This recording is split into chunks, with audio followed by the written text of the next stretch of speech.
Start करते हैं बेटा सीआरपीसी। एक बार जो हमने कल कर लिया था एक बार रिवाइज कर लेते हैं फिर आगे बढ़ेंगे। अच्छा, हमारे देश में दो तरीके के लॉ होते हैं, एक होता है सिविल लॉ और एक होता है क्रिमिनल लॉ।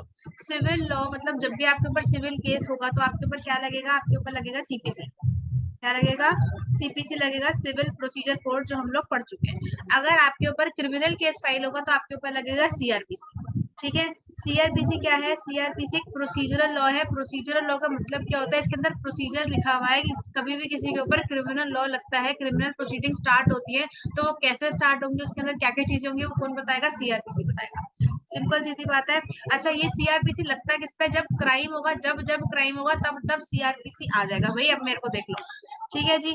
जब भी हिंदुस्तान में क्राइम होता है तो उसके ऊपर क्या लगता है? सीआरपीसी लगता है, क्रिमिनल प्रोसीजर कोड लगता है। अच्छा, क्राइम होता क्या है? क्राइम वो होता है जो लॉ में लिख दिया कि ये क्राइम है तो वो क्राइम मान लिया जाएगा। अगर लॉ में नहीं लिखा कि क्राइम है तो वो क्राइम नहीं है। अगर किसी भी लॉ में लिख दिया कि बेटा ये क्राइम है तो वो क्राइम है। समझ में आ गई बात? अच्छा, कि ड्रग्स सप्लाई करना क्राइम है?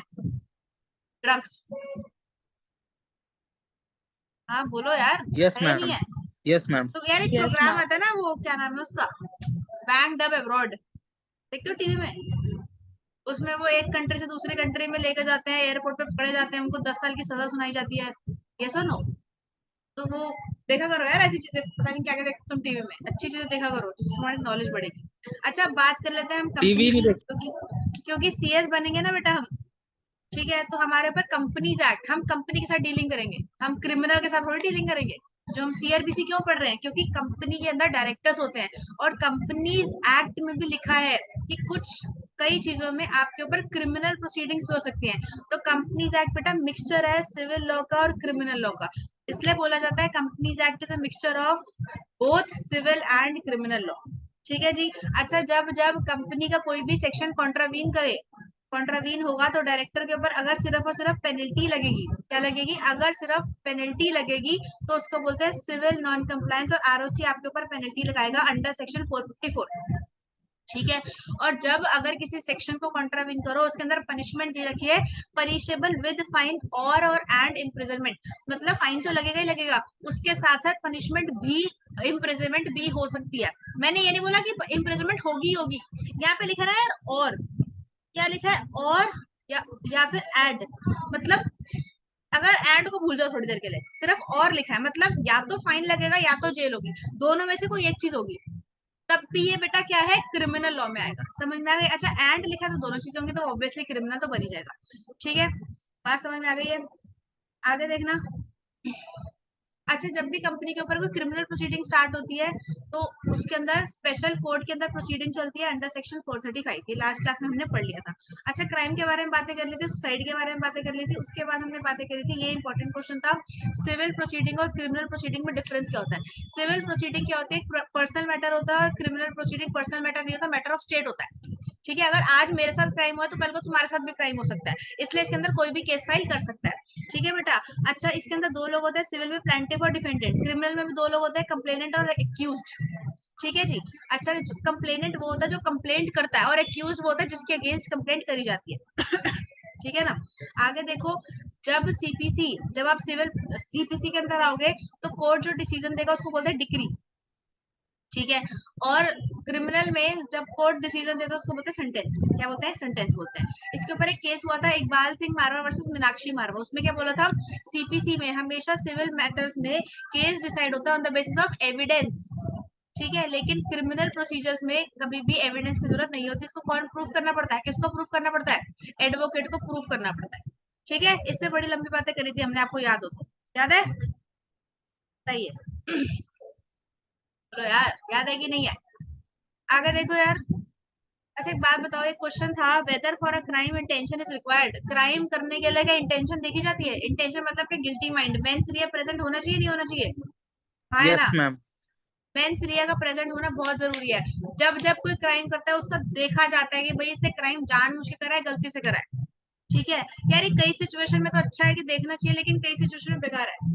इतने इतने सालों तक केस पेंडिंग है, तुम्हारे सामने इसने क्राइम करा है, तुम्हें पता है कि उसको दुश्मनी निकालनी थी, तो उसको जेल में डालो ना यार। ठीक है, अब जो भी है, सीआरपीसी में हमेशा मेंसरियत देखा जाता है, गिल्टी माइंड देखा जाता है, इसने क्राइम जानबूझ के करा है या गलती से उससे हो गया।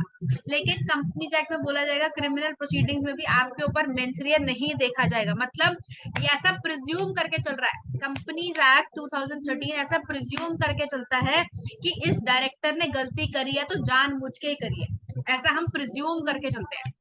ठीक है, तो कभी भी कंपनीज एक्ट में चाहे सिविल लॉ हो चाहे क्रिमिनल लॉ हो, उसमें मेंसरिया नहीं देखा जाएगा। हमेशा माना जाएगा कि आपने गलती जानबूझ के ही करी है, तो पेनल्टी आपके ऊपर लगेगी ही लगेगी, और जहां जहां इम्प्रिजनमेंट है वो इम्प्रिजनमेंट भी लगेगी ही लगेगी, आप उसको नहीं रोक सकते हो। ठीक है जी, इसके ऊपर केस हुआ था SEBI versus Shri Ram mutual fund. ठीक है, क्लियर, आगे बढ़ जाते हैं। यहाँ तक हमने कर लिया था, अब आगे बढ़ते हैं। ठीक है जी, नेक्स्ट देखो, नेक्स्ट क्या लिखा है, नेक्स्ट एक क्वेश्चन लिखा है, whether CRPC comply in criminal proceedings of Companies Act 2013। Question क्या कह रहे हैं जरा बताना एक बार,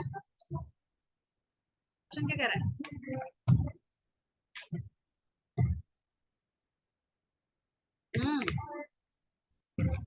क्वेश्चन का मतलब क्या है यार, बताओ।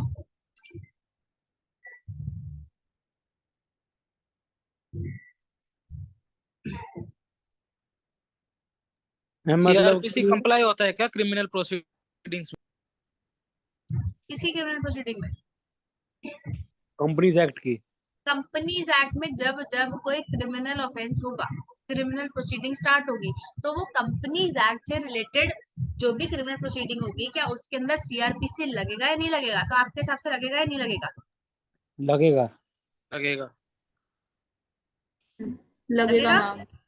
Yes ma'am. चलो एक बार पढ़ लेते हैं क्या बोल रहा है ये। As per section 4 of CrPC, क्या लिखा है, offences under any law shall be investigate inquired और tried as per the provisions of CrPC. ठीक है, यहाँ तक तो क्या बोल रहा है कि सेक्शन 4 बोलता है सीआरपीसी का, किसी भी लॉ में ऑफेंस होंगे, लिखे ना यार, offences under any law, offences under any law मतलब किसी भी हिंदुस्तान के किसी भी लॉ के अंदर कोई भी ऑफेंस होता है, उसको इन्वेस्टिगेट करवाया जाएगा, इंक्वायर कराया जाएगा और ट्राई करवाया जाएगा। ट्राई मतलब ट्रायल चलता है, कोर्ट के अंदर ट्रायल चलता है। ठीक है, मतलब केस होता है, प्रोसीडिंग स्टार्ट चलती है, वो कैसे कराया जाएगा, as per the provisions of CrPC. ये लाइन क्या बोल रही है कि सेक्शन 4 बोल रहा है सीआरपीसी का, किसी भी एक्ट में कोई भी क्रिमिनल ऑफेंस होता है तो उसको इन्वेस्टिगेट, इंक्वायर, ट्राई, 3 वर्ड है, क्या क्या, इन्वेस्टिगेट, पहले इन्वेस्टिगेशन होती है। कोई भी यार तुमने सीआईडी देखा होगा तो वो इन्वेस्टिगेशन करते हैं, सीआईडी वाले, एसीपी प्रदुमन करता है ना, कुछ तो गड़बड़ है ना, दया दरवाजा तोड़ देता है ऐसे कुछ। ठीक है, तो इन्वेस्टिगेशन होती है, इंक्वायरी होती है, लोगों से पूछा जाता है। ठीक है, फिर ट्रायल का मतलब होता है प्रोसीडिंग चलाई जाती है कोर्ट के अंदर। तो ये सब कैसे होती है, as per the provisions of CrPC, ये सेक्शन नंबर 4 ऑफ सीआरपीसी बोलता है।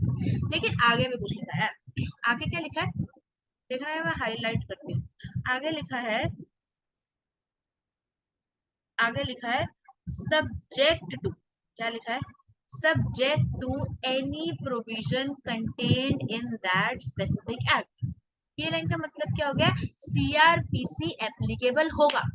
क्या लिखा है, पर हमने पढ़ा ना कि सीआरपीसी एप्लीकेबल होगा, बट अगर किसी और एक्ट में, मतलब जिस एक्ट के ऊपर, मतलब जैसे कंपनी, उसके ऊपर कंपनीज एक्ट लिखा है, तो कंपनीज एक्ट में अगर आप क्रिमिनल प्रोसीडिंग में फंस गए तो आपके ऊपर सीआरपीसी तो लगेगा ही लगेगा, लेकिन अगर कंपनीज एक्ट में कुछ और लिखा ना तो वो भी लगेगा।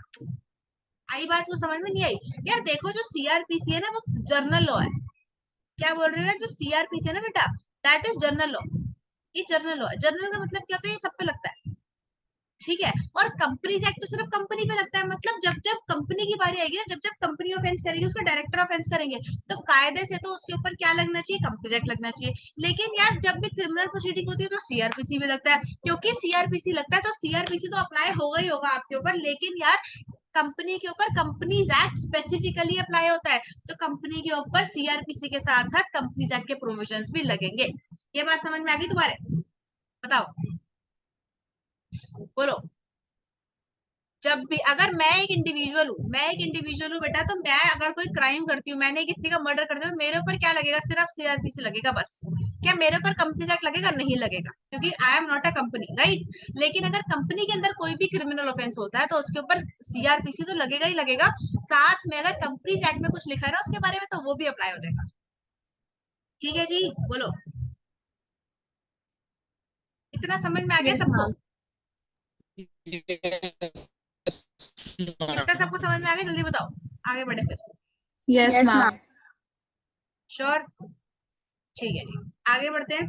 तो ऊपर हमने पढ़ा था, हमने 2 क्वेश्चन पढ़ लिए।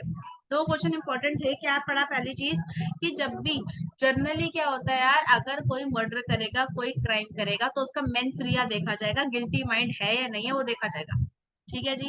दूसरी चीज ये है कि जब भी क्रिमिनल ऑफेंस होते हैं, तो अगर कंपनी के ऊपर क्या सीआरपीसी अप्लाई होगा या नहीं होगा, तो कंपनी के ऊपर सेक्शन 4 ऑफ सीआरपीसी बोलता है कि कोई भी ऑफेंस कंपनीज एक्ट का होगा तो उसके ऊपर सीआरपीसी अप्लाई होगा, subject to any provision contained in that specific act. मतलब कंपनीज एक्ट कुछ और बोल रहा है तो वो भी अप्लाई हो जाएगा सीआरपीसी के साथ साथ। ये नहीं लिख के आना सीआरपीसी अप्लाई नहीं होगा, सीआरपीसी अप्लाई होगा, क्योंकि सीआरपीसी सिर्फ क्राइम पे अप्लाई होता है, चाहे वो कंपनी करे, तुम करो, कोई भी करे। ठीक है ना? तो सीआरपीसी तो अप्लाई होगा ही होगा साथ साथ, क्योंकि कंपनी है तो कंपनीज एक्ट में अप्लाई हो जाएगा। समझ में आ गई ये बात?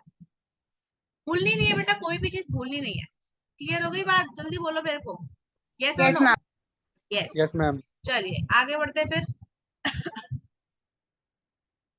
आगे देखो, नेक्स्ट लिखा है कंसेप्ट ऑफ पब्लिक प्रोसिक्यूटर। अच्छा, मैंने बताया था पब्लिक प्रोसिक्यूटर क्या होता है, बताना एक बार।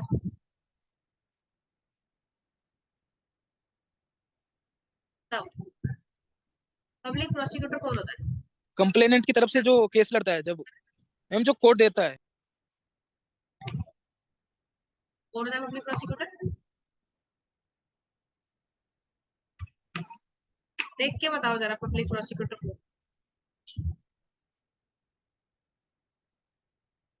देख कर बताइए पब्लिक प्रोसिक्यूटर कौन होता है?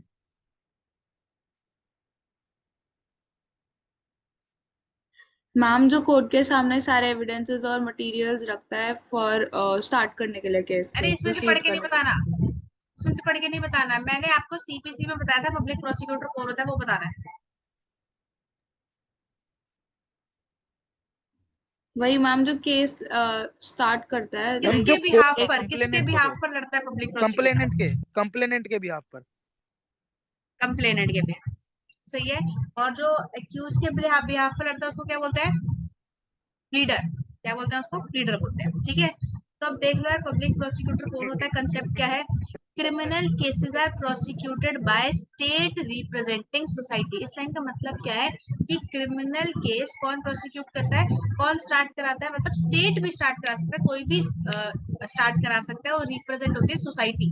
मतलब बेसिकली कि क्राइम सिर्फ एक सिंगल पर्सन के अगेंस्ट नहीं होता, पूरी सोसाइटी के अगेंस्ट होता है। ठीक है, इसमें तो बड़ी सारी मूवीज आई है यार, कौन कौन सी आई है? पिंक मूवी देखी है? ठीक है, अमिताभ बच्चन की। Yes ma'am. उसके अंदर क्रिमिनल केसेस तो था वो, और भी बड़े सारे क्रिमिनल केस होते हैं। और भी मूवीज आई है, नाम मुझे याद नहीं आ रहा अभी। तो क्या लिखा है? Criminal cases are prosecuted by the state representing society. Criminal case prosecute करे जाते हैं बाय द स्टेट, और वो रिप्रेजेंट करता है पूरी सोसाइटी को, क्योंकि क्राइम अगर एक बंदे के साथ हुआ दूसरे के साथ भी हो सकता है यार। ठीक है ना? आगे देखिए, the role of public prosecutor. Public prosecutor का काम क्या है? Is placing before court. क्या प्लेस करेगा कोर्ट के सामने वो? All material and evidence for the purpose of proceedings. मतलब कि जो भी मटेरियल एविडेंस मिलते हैं, जो भी चीजें मिलती हैं उसको, इसको कोई चाकू मिला, इससे मर्डर करा भाई कि ठीक है, तो वो कोर्ट में जाके पेश करेगा, देखो ये चाकू है, उसमें खून लगा होगा, खून का डीएनए टेस्ट होगा कि जिसका जिसका मर्डर हुआ उसका ही खून लगा हुआ है, किसी और का लगा हुआ है। ठीक है, कई बार यार उसमें सीआईडी में दिखा दो उसमें बाल लगा हुआ है। ठीक है, किसी का बाल लगा हुआ है, अच्छा वो जो बाल है ना, उसका एक जिसका मर्डर हो गया उसका है, या जिसने मारा है उसका है? अगर जिसने मारा है उसका निकला है तो उसके ऊपर शक जाता है कि भाई तू ही रिस्पॉन्सिबल है, तूने ही मर्डर करा है। ऐसा होता है ना, देखा होगा तुमने, कभी देखा है कभी सीआईडी? बढ़िया आता है सीआईडी, वैसे मजेदार होता है वो, है ना? देखा है कि नहीं देखा? यार जब मैं स्कूल से ना वापस आती थी 2 बजे, ठीक है, तो सोनी टीवी पे आता था। ठीक है, तो 2 बजे से 4 बजे तक मैं सिर्फ सीआईडी देखती थी। मजा आता है सीआईडी देखने में, तो नहीं आता ये। लेकिन ना आप लोग बिल्कुल ना इंटरेक्टिव नहीं हो, पहले ऐसे मजा देखा, नहीं आप आता थोड़ी यार। देखी। है पहले देखा हुआ, अब नहीं देखती। अब चलिए तो क्रैक आगे रो बढ़ते देखती हूँ मैं। आगे बढ़ते हैं बेटा। अच्छा पब्लिक प्रोसिक्यूटर कौन बन सकता है, who can be public prosecutor. अच्छा इस चैप्टर के ना सेक्शन याद नहीं करने, थोड़ा मुश्किल है, छोड़ देते हैं, ठीक है।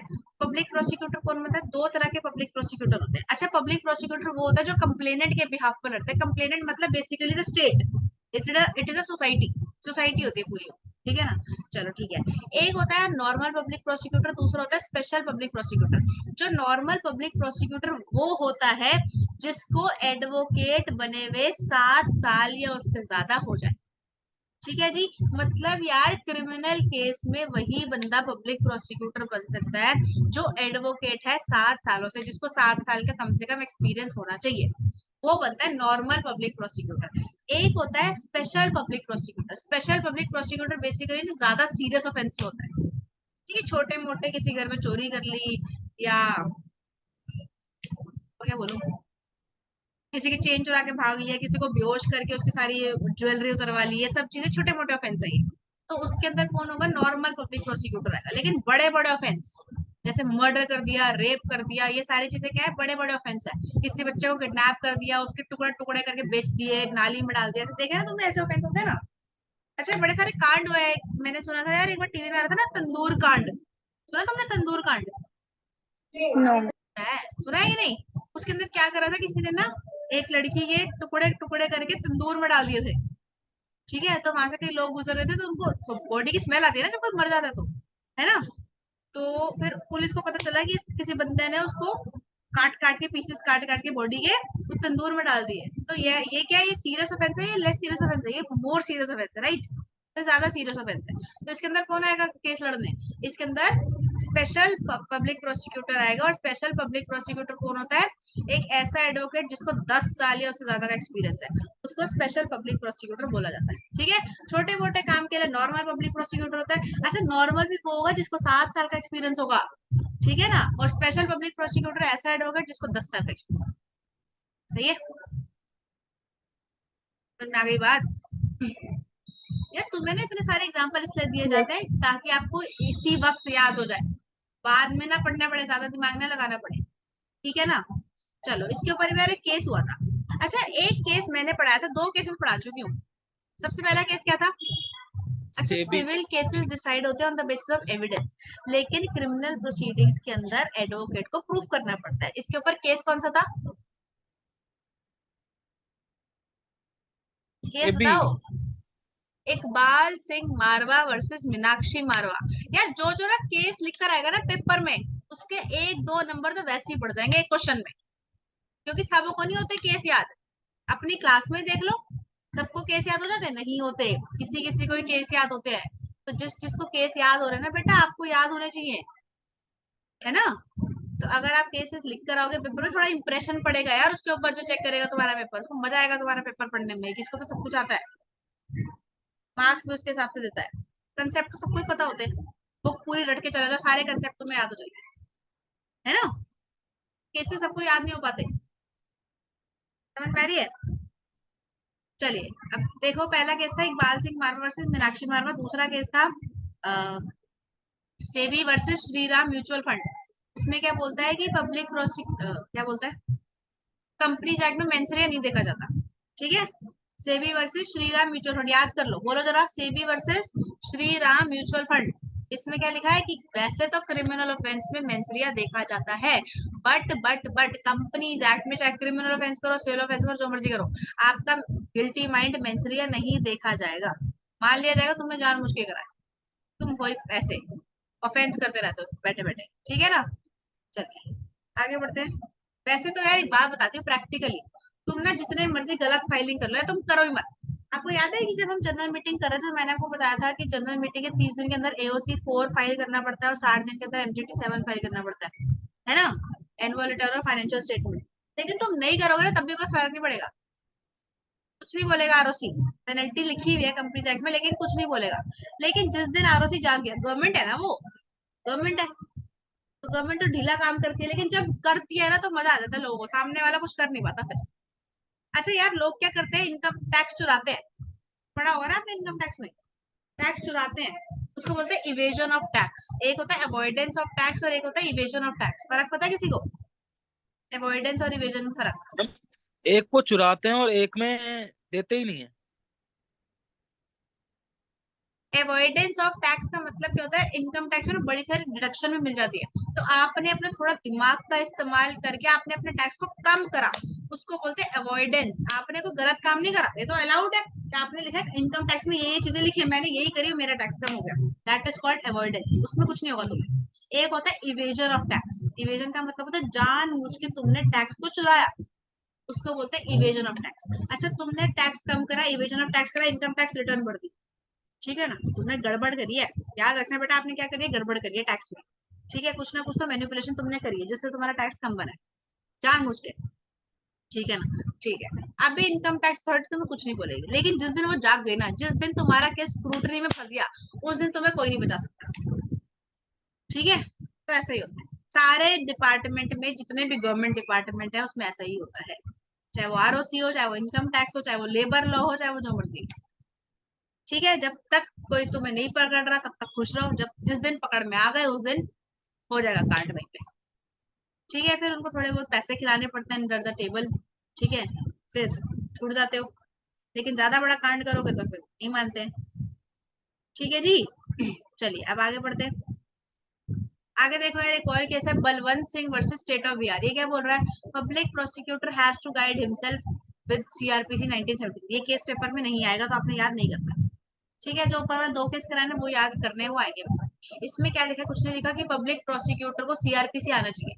इसका मतलब ये ऑब्वियसली यार, पब्लिक प्रोसिक्यूटर एडवोकेट है, सीआरपीसी नहीं आता होगा तो क्रिमिनल केस कैसे लड़ेगा, ठीक है। तो ये वाला केस पेपर में नहीं आएगा, छोड़ देना। अच्छा ये मैंने, अच्छा कंपनी के ऊपर क्रिमिनल प्रोसीडिंग चलती है ना, तो कंपनी के बिहाफ, जब जब कंपनी के ऊपर क्रिमिनल प्रोसीडिंग चलेगी तो स्टेट के बिहाफ पर जो सा पब्लिक प्रोसिक्यूटर केस लड़ेगा उसको बोलते हैं कंपनी प्रोसिक्यूटर। क्या बोलते हैं, कंपनी प्रोसिक्यूटर। ये भी नहीं आएगा, छोड़ दो। एक और केस हुआ, ये भी इंपॉर्टेंट केस है यार, याद करना है। केस का नाम है एस थामीज हरसन, ठीक है, वर्सेस स्टेट ऑफ तमिलनाडु। ये क्या बोल रहा है, the office of public prosecutor is very responsible office. यार पब्लिक प्रोसिक्यूटर वो होता है जो दुनिया के बिहाफ पर लड़ता है, स्टेट के बिहाफ पर लड़ता है, सोसाइटी के बिहाफ पर लड़ता है। अगर किसी का मर्डर हुआ है तो कल को तुम्हारा भी हो सकता है। यार तुम्हें याद है अभी वो सिद्धू मूसेवाले का मर्डर हुआ था, किसने करवाया था, यस मैम। किसने करवाया था बताओ, किसने कराया था, लॉरेंस बिश्नोई बिश्नोई लॉरेंस बिश्नोई ने कराया था, है ना। बिश्नोई तो रवि उसने लॉरेंस जिसने बिश्नोई जिसने और मर्डर, गॉर्डन बरार क्या, और गोल्डी बरार। हाँ ठीक है बेटा, तो इन दोनों ने मिलकर मर्डर कराया सिद्धू मूसेवाले का, ठीक है। फिर केस तो हुआ होगा, क्रिमिनल केस, ठीक है। तो यस ये किसका केस था, एक पर्सन के केस है, सोसाइटी के केस है, सोसाइटी के केस था। फिर उसने दुश्मन, जो भी जिसने मर्डर करा था, उसने धमकी दी है सलमान खान को कि हम तेरे को भी उड़ा देंगे, है ना, दिया ना। तो यस सलमान खान मैम। ने जबरदस्त सिक्योरिटी ले रखी है इंडियन गवर्नमेंट से, ली हुई है, Z+ सिक्योरिटी ली हुई है उसने, ली हुई है। बोलो यस यार, मैम। पता है कि नहीं पता, यस यस सलमान मैम ली खान को है। उसने यस क्या यस करा मैम। था। अच्छा वैसे ना ये Z+ सिक्योरिटी इतनी आसानी से मिलती नहीं है, सलमान खान को क्यों देती, क्योंकि वो पहले एक मर्डर कर चुका है, कल वो दूसरा मर्डर कर सकता है, इसलिए सलमान खान को इतनी ज्यादा हेवी सिक्योरिटी मिल चुकी है। क्यों क्यों ऐसा क्यों, क्योंकि crime is against the society. कल को उसने उसको मार दिया है, कल को सलमान खान को मार सकता है, सलमान खान को मार के फिर किसी और को मार सकता है, तो ये तो चलता ही रहेगा, फिर तो गलत हो जाएगा ना, ठीक है। तो इसलिए बेटा जो भी क्रिमिनल केस होता है वो पूरी सोसाइटी के अगेंस्ट होता है। अच्छा जो भी कंप्लेनेंट है, मतलब जिसने कंप्लेंट करी है एक्यूज के बिहाफ पर, मर्डर के बिहाफ पर, तो फिर पब्लिक प्रोसिक्यूटर आएगा, पब्लिक प्रोसिक्यूटर कंप्लेनेंट के बिहाफ पर केस लड़ेगा। तो मुझे बताओ क्या पब्लिक प्रोसिक्यूटर को पूरी स्टेट को रिप्रेजेंट करना है, पूरी सोसाइटी को रिप्रेजेंट करना है, तो वो रिस्पॉन्सिबल बंदा होना चाहिए, केयरलेस होना चाहिए, वो रिस्पॉन्सिबल होना चाहिए कि आपकी जिम्मेदारी है कि आपको एक्यूज को जेल में डलवाना ही डलवाना है। एडवोकेट लड़ेगा ना केस, तो उसका भी एडवोकेट होगा, तुम्हारा भी एडवोकेट है, ठीक है। तो ये लिखा है यार, इस केस में यही डिसाइड हुआ कि the office of public prosecutor is very responsible office. इसका जो ऑफिस होता है ना, ऑफिस का मतलब होता है उसका काम। जो पब्लिक प्रोसिक्यूटर है, जो कंप्लेनेंट के बिहाफ पर, सोसाइटी के बिहाफ पर केस लड़ेगा, वो बहुत ज्यादा रिस्पॉन्सिबल ऑफिस है, मतलब उसकी रिस्पॉन्सिबिलिटी बहुत ज्यादा है, ठीक है ना। आगे, public prosecutor should be independent, public prosecutor independent होना चाहिए, अनबायस्ड होना चाहिए while conducting the prosecution, biasness बिल्कुल नहीं होनी चाहिए उसके अंदर। यार लोग ना जज भी, वो क्या बोल रहे हैं, जज कह रही हूँ, एडवोकेट खरीद लेते हैं लोग क्रिमिनल ऑफेंस में, जज भी खरीद लेते हैं, एडवोकेट छोड़ो, सुप्रीम कोर्ट के जज बिक जाते हैं। सुना है, जज बिक गया, पैसे दे दिए उसको 10 करोड़, है ना। तो ऐसा नहीं होना चाहिए। देखो लॉ में तो यार जो लॉ में लिखा है हम तो वही पढ़ेंगे, लेकिन प्रैक्टिकली जज बिक जाते हैं, एडवोकेट बिक जाते हैं, कोई नहीं, कुछ नहीं होता। इतने बड़े बड़े क्रिमिनल ऐसे बाहर घूम रहे हैं, नहीं, ठीक है ना। तो इसलिए क्या लिखा है, पब्लिक प्रोसिक्यूटर इंडिपेंडेंट होना चाहिए, अनबायस्ड होना चाहिए जब वो प्रोसिक्यूशन करेगा। प्रोसिक्यूशन का मतलब होता है जब भी केस लड़ेगा, ठीक है।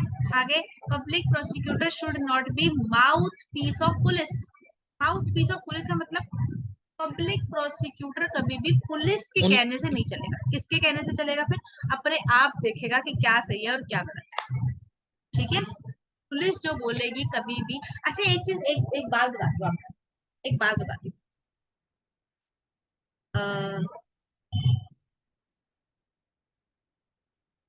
तुमने वो देखी है दृश्यम 2? Yes ma'am. देखिए, यस मैम। उसमें दृश्यम भी आ चुकी है, फर्स्ट पार्ट में सेकंड पार्ट में दोनों आ चुके हैं ना। मूवी तो बढ़िया है वैसे, अच्छी है ना, अजय देवगन की। बढ़िया तो है। उसमें क्या हुआ था कि अजय देवगन ने एक लड़के का मर्डर कर दिया था, राइट, ऐसे ही हुआ था ना। लेकिन उसको जेल नहीं हुई अभी तक, जेल हुई उसको नहीं हुई। फर्स्ट पार्ट में तो जेल नहीं हुई थी, सेकंड पार्ट में उसको जेल होने वाली थी एंड में, याद है तुम्हें। वो जिसके वो पेरेंट्स होते हैं उस लड़के के जिसका मर्डर हो जाता है, वो पुलिस वाले होते हैं। तो वो उसकी फैमिली को पकड़ के ले जाते हैं, उसकी बेटी को और उसकी बीवी को, है ना, देखा होगा आपने, बोलो यस यार मैम। देखा है ना। तो उसमें क्या करती है, पुलिस मारती है ताकि अजय देवगन अपने मुंह से सच्चाई उगल दे कि मैंने मर्डर करा है ना। तो वो अपनी फैमिली को बचाने के लिए पुलिस वालों के सामने बोल देता है कि मैंने मर्डर करा। ऐसी होता है, जब तक वो नहीं बोलता कि उसने मर्डर करा तब तक उसको मारते रहते हैं, उसकी फैमिली को मारते रहते हैं, ऐसी होता है ना बेटा। मतलब पुलिस तुम्हारे से क्या कराना चाह रही है, कन्फेस कराना चाह रही है कि आपको कबूल करना है इसी वक्त कि तुमने मर्डर करा, और वो साथ में रिकॉर्डिंग भी दिखाती है, रिकॉर्डिंग करती है मतलब तुम्हारी बातों की। यस और नो, बोलो यार, करती कि नहीं करती, करती है ना ऐसी तो देते हैं। आपने पिक्चरों में यस देखा मैम। तुमने किसी का यस मर्डर मैम। करा है तब, बोलो करा है तुमने कोई नहीं नहीं आपने नहीं कोई क्राइम करा है अभी तक, नहीं करा ना, करना भी नहीं है, ठीक है बेटा। नहीं किया। क्राइम नहीं करना, छोटे मोटे तो करते रहते हैं कि हमने मोमोज वाले को पैसे नहीं दिए, ठीक है, तो ये सब तो करते रहते हैं, ठीक है, सामान लिया और उठा के भाग ये लिए, भी नहीं ऐसी ये किया। सब छोटी मोटी चीजें तो करते रहते हैं, बट आपने क्रिमिनल नहीं बनना है, अच्छा इंसान बनना है, राइट। अच्छा चलो ठीक है। अब क्या हुआ था यार, उसने क्या करा, अजय देवगन ने कन्फेस कर लिया पुलिस के सामने कि मैंने इसका मर्डर करा है, ठीक है। उसके बाद मुझे बता दो कोर्ट में जाके उसने क्या बोला।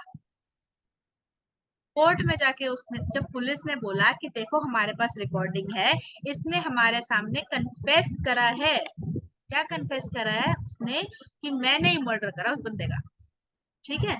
लेकिन उसको जेल तब भी नहीं होती है, क्यों, क्योंकि क्योंकि वो कोर्ट कोर्ट में पुलिस जाके जज को बोल देता है, क्या बोल देता है वो जज को जाके, कि पुलिस ने मेरे से जानबूझ के कन्फेस कराया है ना। तो अगर अगर अगर अगर देखो यार, पुलिस के सामने करा गया कन्फेस वैलिड नहीं होता। ये फ्यूचर में होने वाले अगर कुछ हो जाए ऐसा, मैं बता रही हूँ, ठीक है। पुलिस के सामने कन्फेस करा गया कन्फेस माना ही नहीं जाता, वो वैलिड नहीं होता। मतलब पुलिस तुम्हें बोल रही है ना तुमने मर्डर करा है, मैंने मर्डर नहीं करा, लेकिन पुलिस मेरे को पकड़ के ले गई, वो मुझे जबरदस्ती बोल रही है कि बोल तूने मर्डर करा है, मैं बोल दूंगी मैंने मर्डर करा है, उसके बाद कोर्ट में जाएंगे ना। पुलिस ने बोला मैं तूने आपने मर्डर करा, बोल दो, मैंने बोल दिया कि मैंने मर्डर करा है, मैंने बोला मेरे को हाथ मत लगा लियो, बस मैंने मर्डर करा है, मैंने बोल दिया, तेरा काम हो गया, तू खुश है, ठीक है। अगले दिन जाएंगे ना कोर्ट में, कोर्ट के सामने जाके बोल दो इन्होंने मेरे से जानबूझ के बुलवाया, तुम छूट जाओगे वहीं पे। आ रही है बात समझ में। तो ऐसा भी होता है, मतलब कोई भी कन्फेशन तुमसे पुलिस वाला करा रहा है ना, उस टाइम तो कर दो, कोर्ट में जाके बोल देना ऐसा जबरदस्ती बोला था मेरे को करने के लिए, इसलिए मैंने बोल दिया, तो मेरे को तो मार देता ये। समझ में आ रही बात। ऐसा ही होता है, यस ऐसा ही करना अगर फ्यूचर में तुम्हारे साथ यस। कुछ ऐसा होता है तो।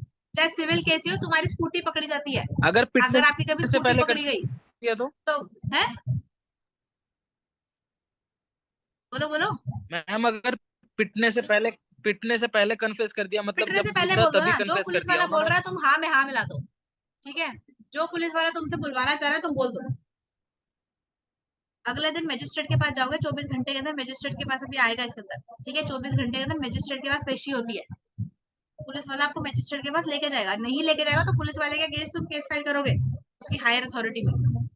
अगर वो नहीं लेके गया, जब ले गया मजिस्ट्रेट के पास, तो फिर उसके सामने जाके बोल देना इसलिए मेरे से जानबूझ के बुलवाया, जबरदस्ती मेरे से बुलवाया इसने, बस खत्म। वहीं पे तुम छूट जाओगे, खत्म हो गई बात। क्या गई बात, चलिए ज्यादा लंबा हो गया अभी, आगे बढ़ते हैं, आगे बढ़ते हैं।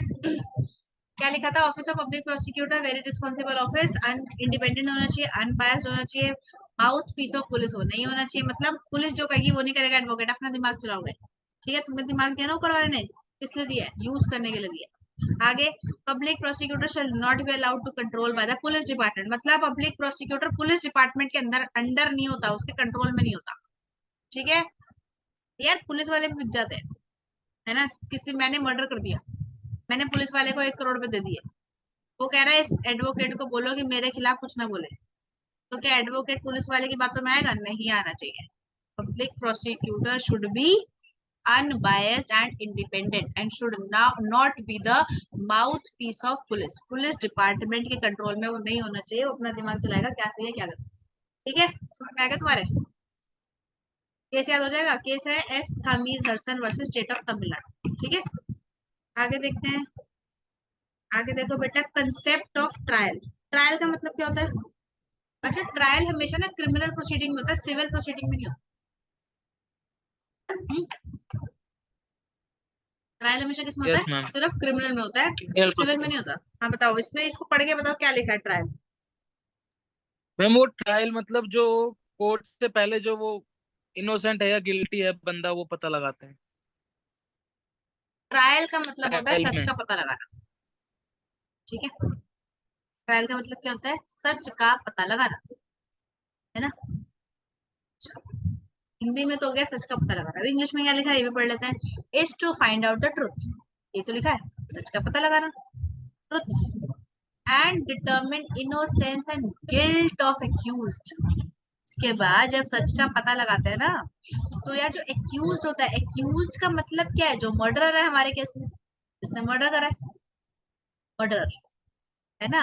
कि वो बंदा जो एक्यूज्ड है, जो मर्डरर है, जब मैंने सच का पता लगा लिया, तो क्या वो बंदा इनोसेंस है या फिर गिल्टी है। इनोसेंट का मतलब उसने मर्डर नहीं करा, है ना, तो वो इनोसेंट है। गिल्टी का मतलब क्या होता है, इसने मर्डर करा, यू आर गिल्टी, तुमने गेम नहीं खेली है, क्रिमिनल ऑफेंस, क्रिमिनल केस है, गेम है, क्रिमिनल केस, उसमें आता है इनोसेंट और गिल्टी माइंड, गिल्टी, ठीक है। गिल्टी का मतलब यू आर द क्रिमिनल, आपने करा यार मर्डर, और इनोसेंट का मतलब होता है आपने मर्डर नहीं करा, आप इनोसेंट, ठीक है जी।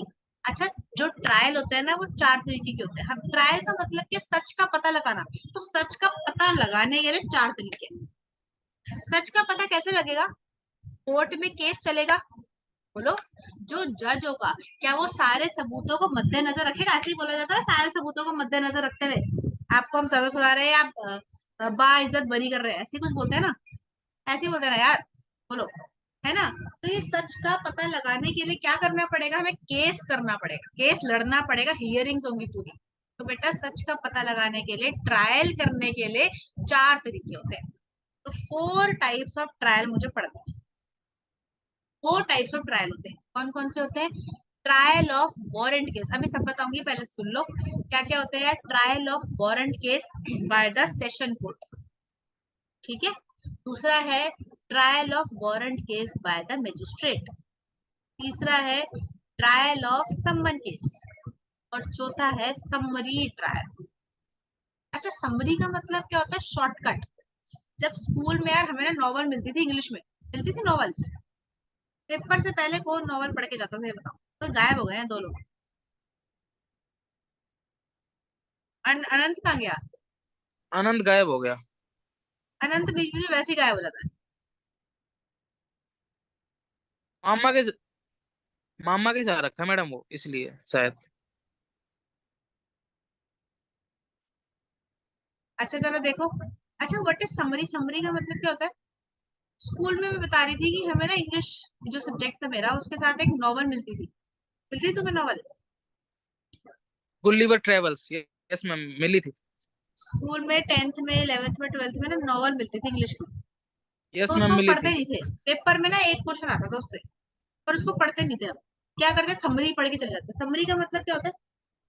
What is summary? छोटे में समरी का मैम मतलब क्या होता है? क्रक्स। मैम, छोटे में सब कुछ बता देते हैं, मतलब एक समरी का स्मॉल मतलब उसमें। क्रक्स होता है यार, एक छोटे से पैराग्राफ में पूरी स्टोरी बता दो, दैट इज कॉल्ड समरी, है ना? अच्छा यार, उसकी क्या बोलते हैं, जब वो पिक्चर कोई मूवी रिलीज होती है तो उसमें पहले क्या आ जाता है, उसको क्या बोलते हैं? क्या बोलते ट्रेलर। हैं उसको, मेरे को नाम याद नहीं आ रहा। ट्रेलर। ट्रेलर, बिल्कुल ट्रेलर। ट्रेलर का मतलब शॉर्टकट में सब कुछ बता दिया कि इसके अंदर क्या होने वाला है। और समरी का मतलब भी क्या होता है? छोटा सा केस लड़ना। इतना बड़ा केस लड़ने की जरूरत नहीं है, अगर छोटे मोटे ऑफेंस करे ना, उसके अंदर समरी ट्रायल से भी काम चलता है। ठीक है जी। जो 4 तरीके के ट्रायल होते हैं, ट्रायल का मतलब होता है सच का पता लगाना, उससे पता लगता है कि आप इनोसेंट हो या गिल्टी वाइट, या गिल्टी हो, बेसिकली गिल्टी वाइट नहीं, गिल्टी हो। ठीक है ना? तो 4 तरीके के ट्रायल है, trial of warrant case by session court, trial of summon, trial of warrant case by magistrate, trial of summon case और समरी ट्रायल। अब ये होता है क्या, भी पता चलता है। सबसे पहले ना, ट्रायल स्टार्ट करने से पहले मैं आपको एक चीज बताना चाह रही हूँ कि वारंट केस का मतलब क्या होता है और सम्मन केस का मतलब क्या होता है। किसी को पता है वारंट केस और सम्मन केस में डिफरेंस क्या होता है? पहले हम ये करते हैं, पहले देखते हैं वारंट केस और सम्मन केस होता क्या है। बताइए, पता है किसी को? मैम समन में कोर्ट कहता है कि तुम्हें तुम्हारे नाम पे केस हुआ है, तुम्हें आना पड़ेगा, कोर्ट बुलाता है। और वारंट में वारंट में मैम, कोर्ट उठवाता है। कोर्ट ये नहीं किसने बताया? उठवाता नहीं है भाई, उठवाएगा क्यों? उठवा लेता तो मैं घर से, अनंत ने। चलो निकल लो। किसने बताया ये? नहीं मैम, वो मैम अनंत ने बताया। अच्छा। अच्छा, और मैम बताओ वारंट में वारंट और मैम, सम्मन। वारंट में मैम अगर मतलब ये क्रिमिनल ऑफेंस हुआ है तो मैम वो ऑफिसर भेजेंगे अपने गवर्नमेंट वाले, लीगल डॉक्यूमेंट इशू करेंगे, जो नोटिस टाइप जाता है। अच्छा। अच्छा, सम्मन केस में जेल कितने टाइम की होती है? सम्मन केस और वारंट केस में कैसे पता चलेगा ये सम्मन केस है वारंट केस है? पता क्या चलेगा? उठवा लेंगे चलो पुलिस वाले, कोई दिक्कत नहीं है, ठीक है, लेकिन पता क्या चलेगा शुरू में कि सम्मन केस था वारंट केस था? अच्छा छोड़ो, आप और कोई डिफरेंस बताओ। मैम समन मैम पोस्ट वारंट से आ जाता में है। तलाशी होती है मैम, क्या वारंट में होती है? तलाशी होती है। सर्च वारंट मतलब मिला, सर्च वारंट अगर होगा तो उसमें तलाशी होगी, नहीं तो मैम वो डायरेक्ट चले जाएंगे ना पब्लिक ऑफिसर। कहाँ चले जाएंगे डायरेक्ट? हमारे घर पे आ जाएंगे जिसके नाम पे हमारे जो घर वारंट पे है। आ जाएंगे डायरेक्ट? एक्यूज के पास, हम्म। नहीं जिसने किया होगा उसके पास। हाँ वही तो, जिसने करा होगा वही तो कह रही हूँ, आपके घर पे क्यों हाँ आएंगे हाँ। ऑब्वियसली। हाँ तो अच्छा। उस, हाँ तो वारंट में वही होता है। अच्छा। अच्छा, वारंट कॉग्निजेबल और नॉन कॉग्निजेबल का मतलब बताओ। मैम कॉग्निजेबल मतलब ऑफेंस जो होता है जिसपे बेल मिल जाती है, और नॉन कॉग्निजेबल पे बेल नहीं मिलती। पक्का? पक्की बात है। मतलब नहीं नहीं, कॉग्निजेबल में होता है सीरियस ऑफेंस, नॉन अच्छा जो कॉग्निजेबल में। ठीक है, हाँ उल्टा बोल दिया था आपने, ठीक है समझ गई। मुझे बताओ कि जो वारंट केस होता है, वो वारंट केस, ठीक है, वो कॉग्निजेबल होता है नॉन कॉग्निजेबल होता है? या कॉग्निजेबल नीचे? होता है, वारंट पे बेल मिल जाती है। चलो देख लो यार, देख लो, एक बात सुन लो, जो भी तुम पढ़ चुके हो ना सब भूल जाओ, ठीक है? जो मैं पढ़ा रही हूँ सिर्फ वही याद रखना है, ठीक है ना? ठीक है आगे मैम। देख लो यार। देखो, अब 2 तरीके का ऑफेंस होता है, एक होता है कॉग्निजेबल और एक होता है नॉन कॉग्निजेबल, ठीक है? Cognizable is non bailable offence. Non, अच्छा एक चीज पूछनी है और, ठीक है? मेरे ऊपर ना वारंट केस चल रहा है, आप कह रहे हो ना पुलिस वाले उठवा लेते हैं, है ना, जबरदस्ती ले जाते हैं, दैट इज वारंट केस ना, आपने बोला ना बेटा, ठीक है? अच्छा, अगर कोई मैंने वारंट मतलब वारंट ऑफेंस करा है, वारंट केस करा है, तो मतलब वो कॉग्निजेबल हो गया, ज्यादा सीरियस ऑफेंस है ना। तो ऐसे ही मुझे पुलिस उठा के लेके जा सकती है, या पहले वो कोर्ट से ऑर्डर लेकर आएगी उठाने का? तो पहले कोर्ट से ऑर्डर लेके आएगा। अच्छा, अगर मैंने कोई छोटा मोटा ऑफेंस करा तो उसके अंदर ऑर्डर चाहिए होता है कोर्ट का? हाँ चाहिए होता है। नहीं, नहीं उसमें नहीं चाहिए होता। छोटा नहीं मोटा चाहिए ऑफेंस में चाहिए होता है, बड़े ऑफेंस में नहीं चाहिए होता शायद। होता। अच्छा, कंफर्म नहीं। चलो देखो यार, देख लो फटाफट। देखो बेटा, क्या लिखा है? कॉग्निजेबल का मतलब होता है नॉन बेलेबल। ठीक है, याद रखना है, cognizable, non bailable, non cognizable, bailable. ठीक है। अच्छा, जो कॉग्निजेबल और नॉन बेलेबल ऑफेंस होते हैं, अच्छा बेटा, जो कॉग्निजेबल और नॉन बेलेबल मतलब इसके अंदर बेल नहीं मिलेगी तुम्हें, बेल नहीं मिलेगी, तो मतलब ये वाले ऑफेंस होते हैं, ये मोर सीरियस है। जब बेल ही नहीं मिलेगी तो यार ज्यादा सीरियस ऑफेंस होंगे ना, है ना। और जो नॉन कॉग्निजेबल ऑफेंस होते हैं, क्योंकि ये बेलेबल होते हैं, बेल मिल जाती है, तो ये लेस सीरियस ऑफेंस है। यस और नो? यस, ठीक है ना। अच्छा, जो कॉग्निजेबल ऑफेंस होते हैं उसको क्या बोलते हैं? Non bailable. आगे लिखा है यार, अरेस्ट विदाउट वारंट, मतलब अरेस्ट विदाउट वारंट। एक एग्जांपल लेते हैं, एग्जाम्पल लेते हैं यार, इसका एग्जाम्पल ले, अंश का ले लेते हैं। अंश का, ये कहता है मैं रोज फंसता हूँ, चलो कोई बात नहीं, ठीक है बेटा। अंश ने क्या करा? मर्डर करा। इसका मर्डर कराना है, इसका मर्डर करना है, किसी का मर्डर कर दिया इसने, ठीक है। अंश ने कर दिया किसी का मर्डर, ठीक है ना। अब पुलिस वाला सामने खड़ा है, पुलिस वाला सामने खड़ा है, ठीक है। अब पुलिस वाले ने इसको मर्डर करते हुए देख लिया। अच्छा, मुझे एक बात बताओ, आप थोड़ी देर पहले तुमने मुझे बोला था कि अगर ज्यादा सीरियस ऑफेंस करोगे ना, कॉग्निजेबल ऑफेंस करोगे, तो उसमें वारंट चाहिए होता है ना। लेकिन यार सामने सामने अंश ने मर्डर करा, पुलिस वाला सामने खड़ेगा, वो उसको पकड़ेगा या नहीं पकड़ेगा? यस और नो? मैम पकड़ लेगा मैम, नहीं चाहिए होता, मैम गलती पकड़ेगा। से बोल दिया। पकड़ लेगा, हाँ या ना? बिल्कुल पकड़ लेगा यार, प्रैक्टिकली सोचने वाली बात है, भूल जाओ। बुक को नहीं देखना, मुझे प्रैक्टिकली सोचना है। कॉग्निजेबल मतलब ज्यादा नॉन बेलेबल ऑफेंस है, मतलब सीरियस ऑफेंस है। मर्डर सीरियस ऑफेंस होता है नहीं होता है? बिल्कुल होता है ना, तुमने किसी को मार दिया है ना, that is more serious offence, right. तो यार मैं पुलिस वाली हूँ, ठीक है, आई एम पुलिस ऑफिसर, तो मैंने इसको देख लिया मर्डर करते हुए, तो क्या मैं इसको पुलिस स्टेशन लेके जाऊंगी? हाँ है ना? बिल्कुल हाँ, नहीं तो ऐसे यस क्रिमिनल को मैम। छोड़ थोड़ी सकते हैं बाहर, ठीक है ना। तो इसके अंदर वारंट चाहिए मेरे को? नहीं। क्या मैं ऐसा बोलूंगी यार अभी रुक जा, यही खड़ा रही हो, मैं पहले कोर्ट से वारंट लेके आऊँ फिर तेरे को पकड़ूंगी? ऐसा होता है? नहीं होता। तो मतलब यार कॉग्निजेबल और नॉन बेलेबल ऑफेंस में अरेस्ट हो जाता है विदाउट वारंट, ये लिखा है ना, अरेस्ट विदाउट वारंट, ठीक है। समझ में आ गई? मैम अगर इसने लेकिन अगर, हाँ बोलो, मैम अगर अंश ने पुलिस वाले का ही मर्डर कर दिया तो तो दूसरा पुलिस वाला पकड़ लेगा। वहां पे अगर खड़ा ही बेसिकली है मेरे तो। कहने का मतलब ये है कि ज्यादा सीरियस ऑफेंस में वारंट की जरूरत नहीं होती है, ठीक है, वारंट की जरूरत नहीं होती। ने किसी का मर्डर करा, आप पुलिस को, जैसे आप अपने घर पे आ गए, पुलिस को पता लगा तो तुम्हें उठवा लेगा जबरदस्ती, आपको ले जाएगा पुलिस स्टेशन, ठीक है। उसके अंदर वारंट नहीं चाहिए उसे। पुलिस को पता चल गया ना कि तुमने किसी का मर्डर करा है, तो तुम्हें ऐसे घर से उठा के लेके जा सकते हैं पुलिस वाले, ठीक है। दैट इज कॉग्निजेबल, क्योंकि वो ज्यादा सीरियस ऑफेंस है, ठीक है जी। अच्छा, एक बात बताओ, जो अभी संजय दत्त ने ऑफेंस करा था ना, कौन सा ऑफेंस करा था संजय दत्त ने? कॉग्निजेबल या non cognizable? Cognizable. Cognizable, cognizable.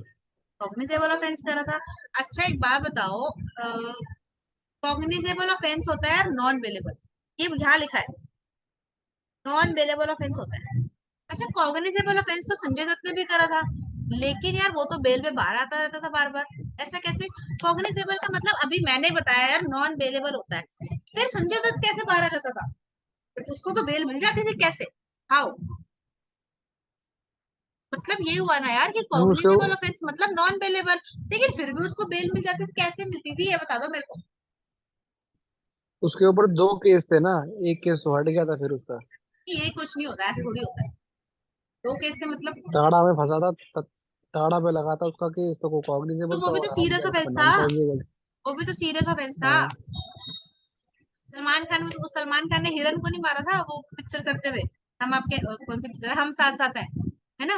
वो मूवी करते हुए उसने हिरन को नहीं मार दिया था, तो हिरन को मारना is cognizable offence, non bailable. वो भी तो बेल में बाहर आ जाता था, उसको तो काफी काफी टाइम बाद हो जाती है जेल, थोड़े थोड़े टाइम में अभी भी हो जाती है, फिर भी बाहर आता रहता है वो। जेन के तो यार ये तो गलत बात है, मतलब वो सेलिब्रिटी है तो वो जबरदस्ती बाहर आ सकते हैं, ऐसी बात है। या उनको बेल हो सकती है किसी तरीके से, बोलो। कुछ तरीका होगा मैम, पहले से कुछ करवा कुछ रखा तो होगा। प्रोविजन होता होगा ना। देखो हाँ बेटा, हाँ। Cognizable is a non bailable offence, मतलब तुम मर्डर कर दोगे ना किसी का तो बाहर नहीं आ सकते जेल, बेल लेके बाहर नहीं आ सकते। बट आगे एक और लाइन लिखी है, एक्यूज मतलब जिसने ये मर्डर करा है, गेट बेल, बेल मिल जाएगी, बेल मिल जाएगी on the discretion of court और मजिस्ट्रेट। इस लाइन का मतलब क्या है कि वैसे तो cognizable is a non bailable offence, cognizable offence non bailable offence होता है, लेकिन अगर आपको बेल चाहिए तो बेल मिल जाएगी on the discretion of court. Discretion of court मतलब, डिस्क्रिशन ऑफ कोर्ट का मतलब बताओ, कोर्ट डिस्क्रिशन की ऑफ कोर्ट मर्जी क्या से, होता है? क्या? कोर्ट की मर्जी कोर्ट के से। डिस्क्रिशन कहने ऑफ पर। कोर्ट का मतलब होता है, डिस्क्रिशन ऑफ कोर्ट मतलब कोर्ट की मर्जी से तुम्हें मिलेगी बेल। अगर कोर्ट ने परमिशन दे दी ना कि इसको बेल दे दो, तभी बेल मिलेगी, अदरवाइज नहीं मिलेगी, है ना। क्योंकि जर्नल बात क्या है, cognizable offence is non bailable offence. Cognizable वही ऑफेंस होता है जो बेलेबल नहीं होते यार, तो बेल कैसे दे सकते हो? तो कोर्ट जब परमिशन देगा ना इसको बेल दो, तभी बेल मिलेगी, अदरवाइज नहीं मिलेगी। समझ में आ रही बात? लेकिन दूसरा देख लो, दूसरा क्या होता है यार, नॉन कॉग्निजेबल मतलब बेलेबल, बेलेबल है ना ये तो ऑफेंस, मतलब मेरे पास राइट है कि मेरे को बेल हो जाएगी। ये लेस सीरियस ऑफेंस करा, मैंने किसी की चेन तो चुराई, क्या होगा? मेरे को बेल चाहिए, मुझे बाहर जाना है, मुझे घूमने का मन कर रहा है, घूमने का मन कर रहा है तो नहीं मिलेगी, बट अगर आपको कोई काम वाम है तो आप जा सकते हो बाहर, बेल मिल जाती है ना। उसमें पैसे खिलाओ पुलिस वाले को, बेल पे छोड़ देते तुम्हें वो, यस और नो। 3-4 दिन के लिए बाहर घूमो, फिर वापस आ जाओ जेल में, इसका मतलब होता है बेल। ठीक है बेटा, तो नॉन कॉग्निजेबल जो लेस सीरियस ऑफेंस है दैट इज बेलेबल, वो बेलेबल है। अच्छा, बेलेबल ऑफेंस करा है मैंने, है ना, मैंने बेलेबल ऑफेंस करा, नॉन कॉग्निजेबल ऑफेंस करा मतलब लेस सीरियस है, छोटा मोटा मैंने करा है क्राइम, ठीक है। तो उस केस में पुलिस वाले मेरे को ऐसे नहीं लेके जा सकते पुलिस स्टेशन, उनको क्या चाहिए, वारंट चाहिए।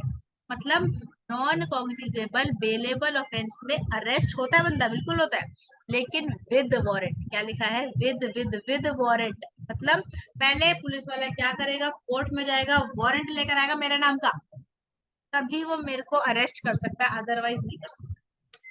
लेकिन कॉग्निजेबल ऑफेंस में बिना वारंट के भी अरेस्ट करा जा सकता है, नॉन कॉग्निजेबल ऑफेंस में बिना वारंट के अरेस्ट बिल्कुल भी नहीं करा जा सकता।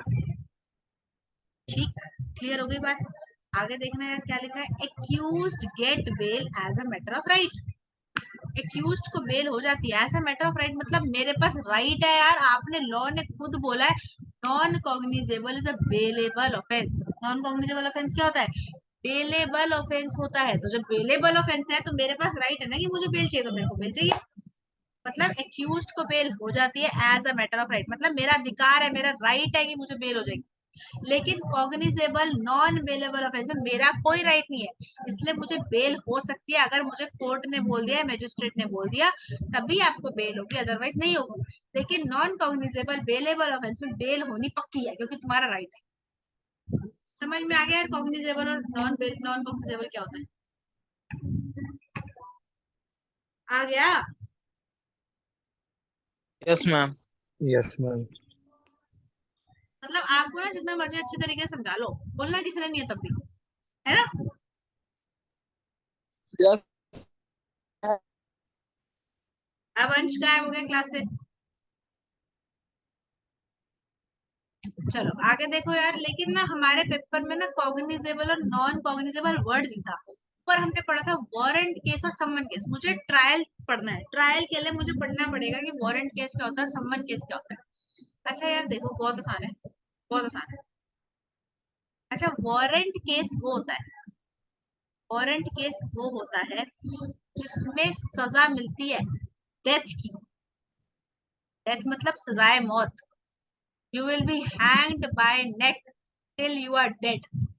अच्छा यार, कई बार ना ये पनिशमेंट मिलती है ना डेथ की, मतलब जो एक्यूज है, जिसने कोई क्राइम करा है, उसको क्या देंगे, फांसी लगा दी जाएगी, है ना।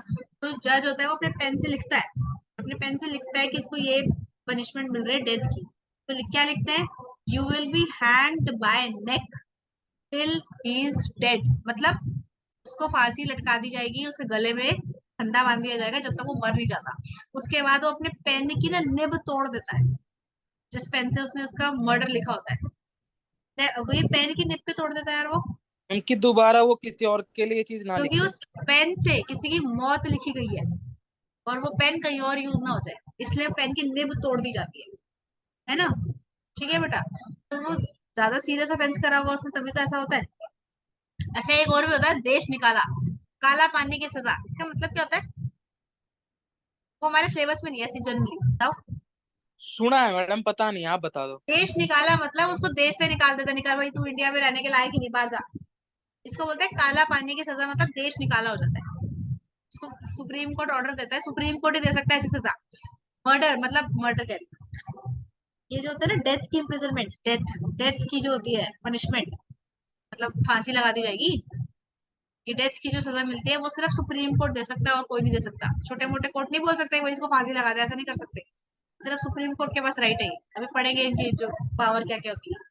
ठीक है, तो अगर किसी भी पनिशमेंट, अगर कोई पनिशमेंट मिल रही है किसी केस में, पनिशमेंट मिल रही है डेथ की, लाइफ इम्प्रिजनमेंट, लाइफ इम्प्रिजनमेंट मतलब जिंदगी भर जेल में रहोगे, ठीक है।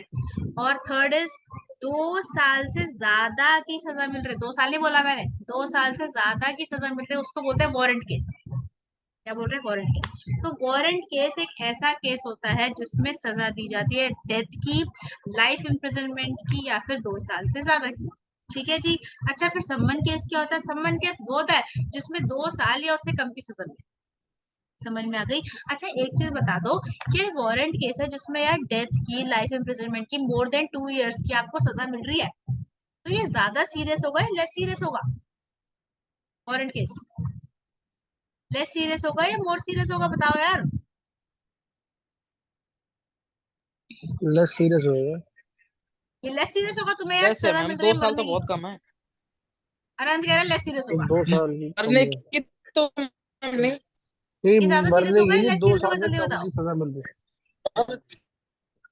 लेस मैम वो सीरियस होगा दो मोर साल की सीरियस सजा होगा, वाली बात हो रही तन्वी है, मरने की बात। बोलो यार। मैम जैसे डेथ वगैरह की तो फिर ज्यादा ही है, मोर सीरियस है, but 2 years is not that serious. ये ज्यादा सीरियस होगा, वारंट केस लेस सीरियस होगा, मोर सीरियस होगा ना ये। तो बेटा warrant case is a cognizable offence, ये कॉग्निजेबल ऑफेंस है, कॉग्निजेबल ऑफेंस है ये, तो मोर सीरियस है। और सम्मन केस में 2 साल से कम की सजा मिल रही है, 1 दिन भी हो सकता है, 2 दिन भी हो सकता है, वो 6 महीने भी हो सकता है, छोटी मोटी सजा है ना। तो ये क्या होगा बेटा, नॉन कॉग्निजेबल ऑफेंस, तो लेस सीरियस होगा। ठीक है, तो someone warrant case is more serious, that is cognizable offense, और someone case is less serious, that is non cognizable offense। Paper में आएगा डिफरेंस, वारंट केस और सम्मन केस क्या होता है। तो वारंट केस में क्या लिखोगे, बताना जरा मेरे को, क्या लिखोगे। वारंट केस में क्या नॉन लिखोगे बेलेबल बेटा, लिखो एक ऑफेंस कि वो होता ऐसा है। ऑफेंस जिसमें पनिशमेंट मिलती है of death, life imprisonment and imprisonment of more than 2 years. दूसरी तरफ क्या लिखोगे, सम्मन case is a case in which accused get punishment of 2 years or less। ठीक है। दूसरा, warrant case is also known as cognizable and non bailable offence, and summon case is also known as non cognizable and bailable offence. और warrant case में आपको arrest करा जा सकता है विदाउट वारंट, और सम्मन केस में आपको विदाउट वारंट अरेस्ट नहीं करा जा सकता, विद वारंट करा जाएगा। ठीक है, और इसके अंदर बेल नहीं होती है, इसके अंदर जो ये वारंट केस होता है उसके अंदर बेल मिल जाएगी with the discretion of court, और जो सम्मन केस होता है उसके अंदर बेल मिलेगी as a matter of right. 5 point मिल, 5 6 पॉइंट बना दो, 5 पॉइंट, 5 नंबर तुम्हारे पक्के हैं। ऐसे होता है यार, ठीक है ना, समझ में आ गई बात तुम्हारे, यहाँ तक क्लियर हो गया बेटा सबको, आगे बढ़ सकते हैं या यस नहीं बढ़ मैम, सकते। बढ़ सकते हैं। मजा आ रहा है पढ़ने में, नहीं आ रहा। यस मैम, आ रहा है, यस मैम, बहुत आ रहा है। यस।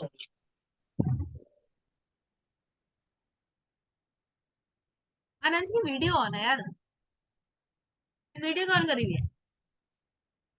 अच्छा मैं ना कहाँ तुम्हें होना कल, है? कल मैं आपको बुक दे दूंगी यार, बुक मैं भी बताऊंगी। क्लास खत्म हो जाए, रिकॉर्डिंग चल रही है ना, क्लास खत्म हो जाए मैम फिर मैं वीडियो आपको बता। मैम वीडियो ऑन है? रिकॉर्डिंग ऑन है, रिकॉर्डिंग आपकी वीडियो ऑन है। हाँ, आपकी वीडियो ऑन है।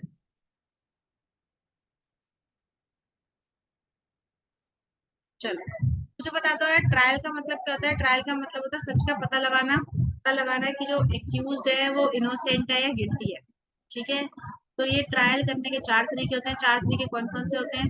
Trial of warrant case by session court, trial of warrant case by magistrate, trial of summon case और summary trial. I hope so आपको warrant case में और समन केस में डिफरेंस पता लग गया होगा आपको, है ना? एक बार बता दो यार, वारंट केस क्या होता है? Yes ma'am. मैम ऐसा केस जिसमें सीरियस ऑफेंस होता है और 2 साल से ज्यादा इम्प्रिजनमेंट मिलती है और डेथ मिलती है। और समन केस क्या होता है?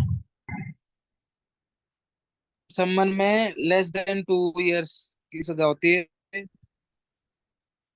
और ये एंड वो ज्यादा इतना और सीरियस नहीं होता। सीरियस ऑफेंस नहीं। ठीक है,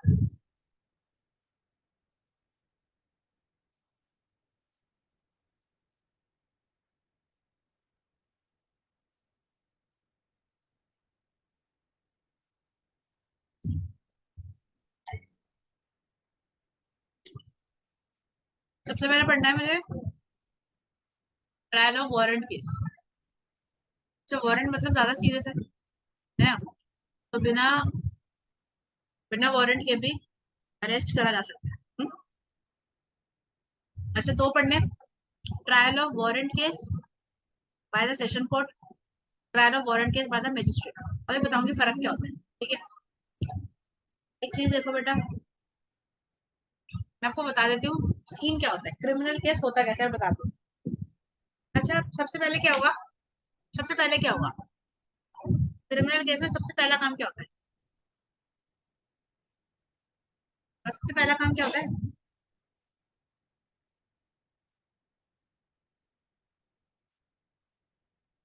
हम्म, बताओ। कंप्लेनेंट एफआईआर रिपोर्ट करवाता है। सबसे कंप्लेनेंट पहले एफआईआर मर्डर होता रिपोर्ट है, कराता है। सबसे पहले मर्डर होता अच्छा है ना? ठीक है। सबसे पहले क्राइम होता है, यस और नो? Yes ma'am.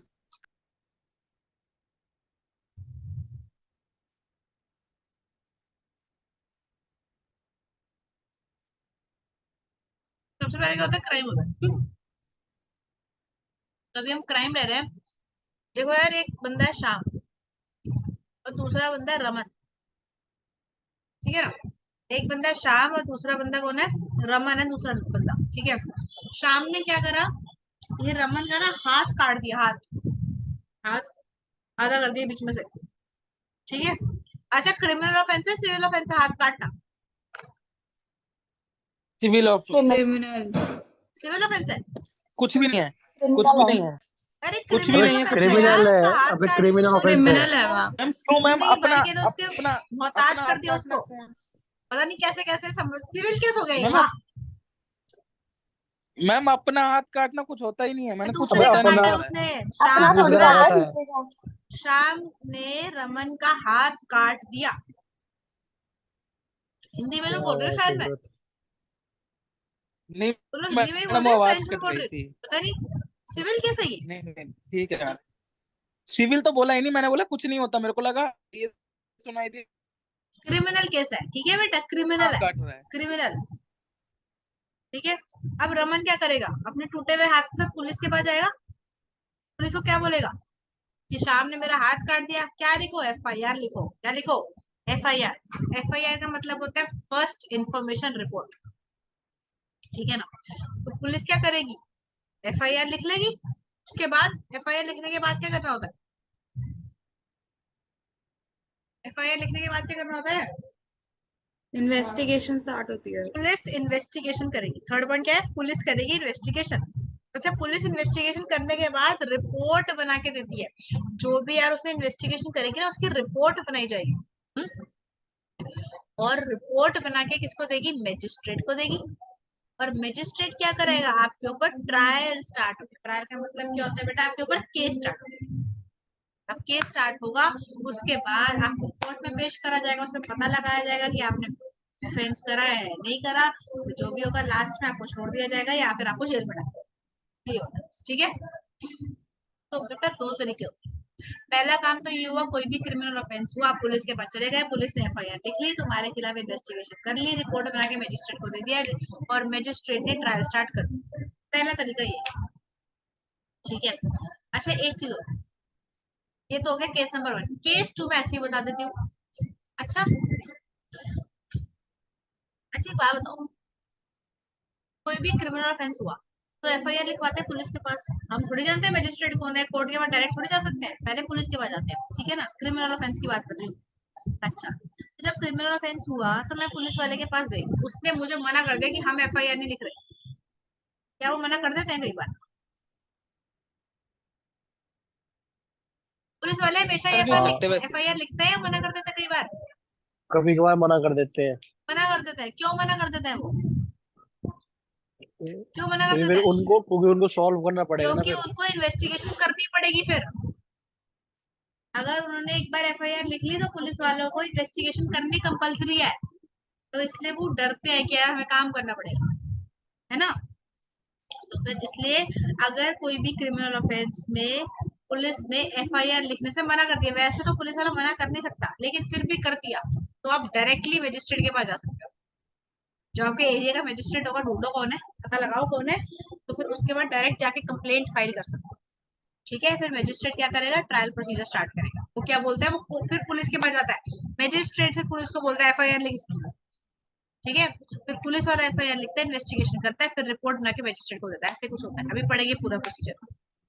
ठीक है, आगे बात समझ में? अब आगे देखो यार, एक वर्ड लिखा है मीनिंग ऑफ कंप्लेंट। कंप्लेंट का मतलब, अच्छा मुझे बात बताओ, क्रिमिनल केस में ना कंप्लेंट लिखनी बहुत ज्यादा जरूरी होती है। ठीक है। ट्रायल तभी स्टार्ट होगा जब कंप्लेंट फाइल होगी मैजिस्ट्रेट को। किसको फाइल होगी? मैजिस्ट्रेट को। अच्छा मैजिस्ट्रेट के पास कब जाता है? डायरेक्टली मैं तो नहीं जा सकती ना, कौन जाएगा? पुलिस वाला जाएगा। अच्छा एक बार ऊपर आना वापस, क्या लिखा है? एक ये पर्सन है रमन, इसने एफआईआर लिखा है पुलिस को, पुलिस ने इन्वेस्टिगेशन करी, फिर पुलिस ने रिपोर्ट बना के मैजिस्ट्रेट को दे दी। तो बेटा ये जो रिपोर्ट बना के देगा ना, इस रिपोर्ट को ही ना कंप्लेंट बोला जाएगा। क्या बोला जाएगा? कंप्लेंट इस रिपोर्ट को बोला जाएगा। तो जब मैजिस्ट्रेट के पास पुलिस की कंप्लेंट फाइल हो जाती है ना, उस दिन से ट्रायल स्टार्ट हो जाता है। बात तो मतलब यार, ट्रायल स्टार्ट करने के लिए, केस स्टार्ट करने के लिए पहले कंप्लेंट फाइल करनी पड़ती है। और कंप्लेंट का मतलब ही क्या होता है? जब पुलिस इन्वेस्टिगेशन करने के बाद रिपोर्ट फाइल करती है ना मैजिस्ट्रेट को, उसको ही कंप्लेंट बोलते हैं। ठीक है, एक बार पढ़ लेते हैं यार क्या बोल रहा है ये। मुश्किल तो नहीं लग रहा चैप्टर? मुश्किल तो नहीं लग रहा बेटा चैप्टर? नहीं मैम ठीक है। ठीक है मैम। देखना कंप्लेंट का मतलब क्या है। क्या लिखा है? It means any allegation, it means any allegation made orally, मतलब चाहे आप ओरली कर दो या फिर और इन राइटिंग, चाहे ओरली एलिगेशन लगा दो। एलिगेशन का मतलब होता है किसी के ऊपर कुछ, क्या होता है एलिगेशन? क्या होता है एलिगेशन? आरोप लगाना, हाँ आरोप लगाना आरोप किसी लगाना, पे। आरोप लगाना, आरोप लगाना। ठीक है, मतलब एलिगेशन लगाना, चाहे ओरली लगा दो चाहे रिटर्न में लगा दो, with a view to take action. मतलब पुलिस वाला क्या बोल रहा है? मजिस्ट्रेट को बोल रहा है इसके खिलाफ एक्शन लो। हमने इन्वेस्टिगेशन करी है और हमें पता लगा है कि इसने ये काम करा है, ये इसने ऑफेंस करा है, क्राइम करा है। ठीक है, तो आप क्या करो? एक्शन लो। That with a view to take action that some person known or unknown, मतलब वो जो पर्सन है ना जिसने ऑफेंस करा है, वो चाहे नोन भी हो सकता है, मतलब मैं जानती हूँ उसको, या फिर वो अननोन भी हो सकता है कि मैं नहीं जानती, हैज कमिटेड ऑफेंस। कंप्लेंट का मतलब क्या होता है? कंप्लेंट फाइल करूंगी ना मैं, तो कंप्लेंट का मतलब क्या है? दूसरे बंदे ने ऑफेंस किया तो उसके खिलाफ कंप्लेंट करेंगे। कंप्लेंट का मतलब क्या है? एलिगेशन बताएंगे किस बंदे ने ये गलत काम करे, उसके ऊपर एलिगेशन लगाएंगे ना, आरोप लगाएंगे। चाहे वो ओरली लगाओ, चाहे वो राइटिंग में लगाओ, चाहे उस बंदे को मैं जानती हूँ, वेदर नोन और अननोन, मतलब मैं उस बंदे को जानती भी हो सकती हूँ या फिर नहीं भी जानती हो सकती, यस और नो। ठीक है, दैट कमिटेड ऑफेंस, उस बंदे ने क्या करा है, कुछ ऑफेंस करा है, तो उसके ऊपर कुछ एक्शन लो, दैट इज कॉल्ड कंप्लेंट। एक तो कंप्लेंट ये हो गई। दूसरी कंप्लेंट क्या होती है, जैसे मैंने ऊपर बताया, a report made by police to magistrate deemed to be complaint. मतलब क्या है? जो रिपोर्ट पुलिस वाला बना के देता है इन्वेस्टिगेशन करने के बाद, एक किसको, मैजिस्ट्रेट को, उसको भी कंप्लेंट। ठीक है, अगर पेपर में आता है व्हाट इज कंप्लेंट, तो कंप्लेंट के दो है डेफिनेशन। एक तो ये हो गया कि हम खुद जा रहे हैं भाई ओरली चाहे रिटर्न में कंप्लेंट फाइल करने, दैट इज कॉल्ड कंप्लेंट। अच्छा, आजकल ना साइबर क्राइम बड़े सारे हो गए, तो मैं नाम तो नहीं बताऊंगी, बट ना एक एक लड़की है, ठीक है, उसके खिलाफ ना यार साइबर क्राइम हो रहे हैं। साइबर क्राइम का मतलब क्या है कि इंस्टाग्राम पे डायरेक्टली नहीं इनडायरेक्टली उसके नाम से अ, किसी किसी एक लड़के ने ना क्या करा, उसकी गर्लफ्रेंड थी, ठीक है, उसकी गर्लफ्रेंड थी, तो फिर इस लड़की ने ना उसे छोड़ दिया क्योंकि वो बंदा सही नहीं था, छोड़ दिया, ब्रेकअप हो गया। ठीक है, जब हो गया तो हो गया, ठीक है, कोई बात नहीं। तो फिर उस लड़के ने क्या करा, उस इस लड़की को ना बदनाम करना शुरू कर दिया। नाम का मतलब तुम समझ रहे हो ना बेटा? ठीक है, यस मैम। ज्यादा गहराइयों में नहीं घुस सकते।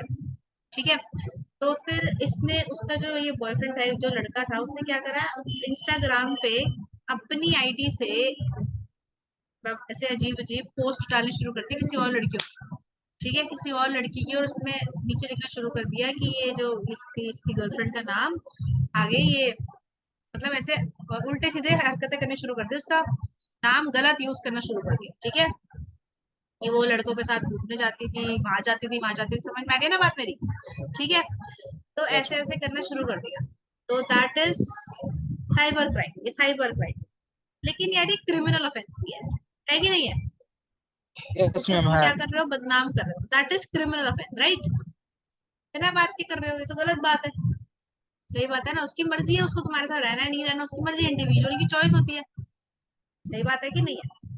ठीक है जी। अच्छा, अब मुझे बताओ, क्या वो लड़की, पुलिस वाले तो यार क्या बोलते हैं कि कोई बात नहीं, चुप हो जाएगा, वो ये है वो है, ऐसे तो लोग करते रहते हैं, तो पुलिस वाले करते नहीं। आजकल ने चला है यार वुमेन हेल्पलाइन, सुना आपने वुमेन यस हेल्पलाइन? मैम चला। यस मैम चला है हाँ। 111 जीरो या कुछ है नाइन ना। फाइव ऐसी कुछ नंबर है हाँ ना? ऐसी कुछ। Yes ma'am. हर बस में लिखा होता है, मेट्रो में भी लिखा होता है ना, या फिर सर्च करो भी मिल जाएगा, 10595 ऐसी कुछ नंबर है। ठीक है, तो उसने क्या करा, उसमें उसने यहाँ पे फोन करा, उसने साइबर क्राइम, साइबर ऑफिस है वहां पे, उसने कंप्लेंट फाइल करी पर कुछ हुआ नहीं। ठीक है, तो यार वो क्या करते हैं इंस्टाग्राम वाले, एक आईडी बंद करते हैं तो वो दूसरी बना लेता है, दूसरी बंद करते हैं तीसरी बना लेता है, तो चले जा रहा है, फिर ये तो गड़बड़ वाली बात है, ऐसा थोड़ी होता है ना? और उसके आसपास के मोहल्ले वाले जितने भी उसके रिश्तेदार है, उसके फ्रेंड्स है, सबको रिक्वेस्ट भेज के फोटो भेजता रहता है, this is very very wrong, है ना? तो उस लड़की की तो बेइज्जती हो रही है, बेइज्जती है तो बहुत गलत बात है ऐसे करना। ठीक है, तो उसने क्या करा, मैंने बोला था कि ना वुमेन हेल्पलाइन पे फोन कर। यार एक वो ऑफिस होता है, उस ऑफिस का नाम क्या होता है, ये इनके लिए होता है यार, वुमेन के लिए होता है, क्या बोलते हैं उसको, कुछ होता है, कोई डिपार्टमेंट है गवर्नमेंट का, तो उसमें होता है। तो उसने ना वुमेन हेल्पलाइन में फोन करा, तो इन्होंने अपने ऑफिस में बुला लिया। ठीक है, पहले तो इन्होंने खुद, ये क्या करते हैं वुमेन हेल्पलाइन वाले, ये लोग क्या करते हैं कि उसको, जो क्रिमिनल होता है ना, उसको खुद फोन करते हैं, उसको बोलते हैं कि आज के बाद अगर ऐसा किया तो तेरे को जेल में डाल देंगे। ठीक है, अगर बंद करके हो जाए,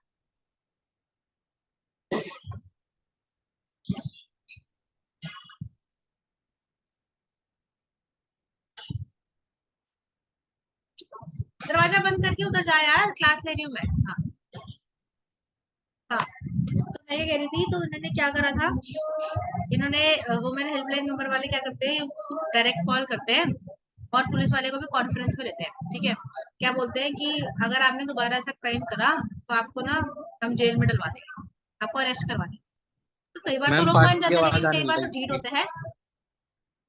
क्या? पार्टी की आवाज आने लगी मैम, गानों की। हाँ, तो क्या होता है फिर ना, तो कई बार तो लोग मान जाते हैं बट कई बार नहीं मानते हैं हरकत करने से, ठीक है। थोड़े क्रैक होते हैं कई बार, कई लोग, ठीक है, समझ नहीं आते उनको बात प्यार से, है ना। तो फिर ना, और आपको पता है ये वुमेन हेल्पलाइन वाले क्या, लोग पुलिस वाले जल्दी बात सुनते हैं। अगर इन्होंने एक बार कंप्लेंट फाइल कर दी ना, तो पुलिस वालों को आप एक्शन लेना कंपलसरी है फिर, ठीक है, ठीक है ना। तो फिर उसके बाद क्या हुआ, वो फिर भी बाज नहीं आया। तब तो बोलते हैं उसने चलो ठीक है नहीं करूंगा, लेकिन 1-2 महीने बाद वो फिर शुरू हो गया। अब 1-2 महीने बाद फिर शुरू हो गया, तो इसके ऑफिस में इसके डिपार्टमेंट ने हमें बुलाया, मतलब उस लड़की को बुलाया। तो फिर उसने बोल दिया कि यार इसने ऐसे ऐसे करा है, तो मैंने इसको छोड़ दिया, अब ये मेरे को बदनाम करता फिर रहा है, ठीक है। यार बुरा तो लगता ही है ना, ये सब हरकतें हो रही है तो, ठीक है ना। फिर पुलिस इन्होंने क्या करा, अच्छा अब ये मुझे एक बात बताओ, और वो लड़का भी बाज नहीं आया, ठीक है, वो अभी भी हरकतें करता ही है, क्या कर सकते हैं अब, ठीक है। अब ना बेसिकली फिर अब मुझे बात बताओ, जब ये एक लड़की है, ये गई इस डिपार्टमेंट में, इन्होंने बुलाया कि हमारे डिपार्टमेंट में आओ और आप हमें बताओ, राइटिंग में हम लिखेंगे कि इसने क्या क्या करा है और ये क्या क्या हरकतें करता है, ताकि हम उसके ऊपर एक्शन ले सके। ये प्रैक्टिकल केस में चल रहा है ये, ठीक है ना। तो फिर मुझे बताओ, ये जो लड़की इसको बताएगी इस डिपार्टमेंट को, अंदर लोग बैठे होंगे, ऑफिसर्स बैठे होंगे पुलिस वाले, तो ये क्या लगाएगी, क्या उसके ऊपर एलिगेशन लगाएगी कि मेरे साथ ऐसे ऐसे हरकतें करता है ये, बोलो, क्या एलिगेशन लगाएगी नहीं लगाएगी? अरे बोलो यार, एलिगेशन लगाएगी या नहीं, ये बोलेगी बहुत लगाएगी अच्छा है मैम, यार, मेरे को लगाएगी। खुश रहता है, लगाएगी एलिगेशन लगाएगी। अच्छा, लगाएगी। ये ओरली भी हो सकता है, रिटर्न भी हो सकता है, सही बात है ना। और यस। क्या बोलेगी कि ये पर्सन चाहे मेरा नोन है, नोन भी हो सकता है या फिर अननोन भी हो सकता है, या कई बार अननोन लोग भी बड़े परेशान करते हैं ना। अरे यार आजकल ना क्या यस होता मैम। है, मैंने ना बहुत देखा है, देखो यार अभी ना क्लास की रिकॉर्डिंग चल रही है, तो मैं ज्यादा कुछ नहीं बोल सकती, लेकिन ना लोग आजकल क्या करते हैं, स्पेशली गर्ल्स, तुम्हारे एज के लोग क्या करते हैं, लड़कियों को ना फोटो में देख देख के ना उनके इंस्टाग्राम पे अच्छी अच्छी फोटो लगाओ, फिल्टर के साथ लगाओ, you look very beautiful right, तो भेजते। अच्छा, कई लोगों का यस तो ओपन अकाउंट मैम। है, ओपन अकाउंट है फुल, लड़कियों के फुल ओपन अकाउंट है, ठीक है। तो लड़के क्या करते हैं, उनको फॉलो करते हैं, रिक्वेस्ट भेजते हैं, है ना, और फिर क्या करते हैं, तुम्हें मैसेज करते हैं, क्या करते हैं बेटा, आपको मैसेज करते हैं। और जब आपको मैसेज करते हैं तो फिर कई बार तो रिप्लाई हो जाता है, कई अच्छा कोई लड़का बहुत अच्छा दिख रहा है, स्मार्ट दिख रहा है, तो आज तो तुम्हारी तो एज ही ऐसी है भाई, है ना, उसको हम रिप्लाई भी करते, चल कोई बात नहीं ना, 1-2 बार बात करने से क्या चला जाएगा, मेरा या उसका, है ना। चल ठीक है, जब वो 1-2 बार बात नहीं होती, फिर वो डेली बेसिस पे बात होती है, ठीक है ना। तो फिर वो क्या करता है, तुमसे तुम्हारा नंबर मांगता है, सही बात है, आपसे आपका नंबर मांगता है और आप उसको नंबर दे देते हो, गया तेरे को मेरे पे भरोसा नहीं है, ये नहीं है वो नहीं है, ऐसे ही तो होता है ना। होता है तुम्हारे साथ भी, मैम कनिष्का हुआ होगा बेटा आपके साथ, हुआ है? नहीं मैम, मैं नहीं ऐसे बात करती किसी ये से। ऐसी नहीं है बेटा, आपको ध्यान रखना है कि आपने किससे बात करनी है और किससे बात नहीं करनी, थोड़ी जिंदगी के लेसन भी है, ठीक है। अगर तुम किसी को नहीं जानते हो तो आपने उससे बात नहीं करनी है, अगर कर भी रहे हो तो फिर उसको सोशल मीडिया तक ही रखो, उससे मैम, बाहर ये नहीं सिर्फ लेकर आना, उसे कनिष्का ये के नहीं लिए, बताना कि हमारे तुम लिए कहाँ नहीं। रहते हो, अपने घर का एड्रेस क्या है, ये नहीं बताना, रचना में ये ठीक सही है। बात है, उसकी इसके लिए हमारे लिए भी है। नहीं नहीं मैम, मैं अभी ऐसे भी फालतू अपनी किसी से हमारे बात लिए नहीं भी तो करूंगी। बोला मैम, हम भी तो लड़कों को शरीफ तो हैं। यार, बॉयज का तो चल जाता है कोई, क्यों मैम, क्यों चल जाता है मैम?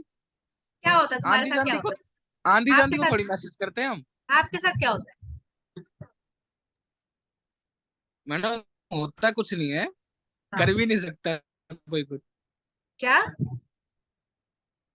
कुछ नहीं मैम, आप सही हो मैम, अरे हमारे लिए बताओ कुछ नहीं बताओ बना। बताओ रहा बताओ, मैं मैम, सबके, आपने ये बोला ना सिर्फ कनिष्क, आपने कनिष्का के लिए बोला ना पर्सनली, नहीं बेटा, तो फिर देखो देखो मैम देखो, हम भी मैं तो। ये बस ये कह रही हूँ, मैं सबके लिए कह रही हूँ, देखो, मैम ऐसे साथ तो मेरा ही नाम क्यों लिया ऐसे पर्सनली? अरे लड़की एक ही छोटी है ना बच्ची अभी, है ना, इसलिए। एक ही लड़की है ना क्लास में, इंद्रजीत आई नहीं ना अभी, हाँ, मैम आज, छोटे तन्वी भी तो हाथी। तन्वी, है। और तन्वी भी है, मैम तन्वी मैम भी तन्वी है, भी तो तन्वी। है। हाँ तन्वी भी है बेटा, मैम आपको भी बोल रही हूँ, मैम सबको क्या बोल हो रही हूँ, गया? क्या? आप मैं नजर नहीं आ रही आपको? अरे कुछ नहीं यार, तुम पागल हो सारे के सारे, मैं बस इतना कह रही हूँ कि अगर तुम्हें कोई भी सोशल मीडिया में तुम्हें मैसेज करे, तुम्हें उसका रिप्लाई नहीं देना जिसको तुम जानते नहीं हो, ठीक है? समझ में आ रही बात? जिसको आप पर्सनली ठीक है जानते हो ना, मैम। मिल चुके हो एक दो बार, उससे ही बात करनी है, ठीक है? दुनिया बहुत खराब है, सही है? चलो अब छोड़ो यार, अब हम बात कर रहे थे एलिगेशन की। वेदर फॉर अ बॉय और अ गर्ल, दोनों की बात है ये, ठीक है? लड़कियां भी आजकल बहुत अच्छी नहीं है, शरीफ नहीं होती आजकल, लड़कों को फंसा लिया जाता है अच्छे से, ठीक है ना? तो हर तरीके के लोग हैं दुनिया में, ठीक है? हर कोई अच्छा नहीं होता, हर कोई बुरा भी नहीं होता, ठीक है? लेकिन ऑनलाइन किसी से ज्यादा इंटरेक्शन नहीं करनी चाहिए, ठीक है? समझ में आ गई बात? चलो आगे देख लो यार, कंप्लेंट पे थे। कंप्लेंट का मतलब क्या होता है? कंप्लेंट का मतलब क्या होता है? कंप्लेंट का मतलब होता है कोई भी एलिगेशन, चाहे वो ओरल लगाओ चाहे राइटिंग में लगाओ, कि आपको क्या करना है, एक्शन लेना है, वो पर्सन चाहे नोन है या अननोन है, सिंपल। दूसरा क्या होता है, जो पुलिस मजिस्ट्रेट को रिपोर्ट बना के देती है उसको कंप्लेंट बोलते हैं। इजी है, बहुत इजी है यार, ठीक है? अच्छा आगे देख लो, तो ये तो मैंने बता दिया था। एडवोकेट का मतलब क्या होता है? लॉयर जिसको, जिसके पास बार काउंसिल ऑफ इंडिया की मेंबरशिप है, उसको एडवोकेट बोलते हैं, ठीक है? और लॉयर होता है जिसके पास एलएलबी की डिग्री खत्म। एडवोकेट जो एक्यूज के बिहाफ पर लड़ेगा उसको प्लीडर बोलते हैं, जो कंप्लेनेंट के बिहाफ पर लड़ेगा उसको क्या बोलते हैं? पब्लिक प्रोसिक्यूटर, ठीक है? आगे देखो, ये तो सब बता दिया। स्टेट के बिहाफ पर जो लड़ता है उसको एडवोकेट जनरल बोलते हैं, जो सेंट्रल गवर्नमेंट के बिहाफ पर लड़ता है उसको सॉलिसिटर जनरल बोलते हैं। अगर कोई ऐसा बंदा है जो जो एलएलबी करके आया यूके से, यूनाइटेड किंगडम से, इंग्लैंड से, उसको बोलते हैं बैरिस्टर, ठीक है?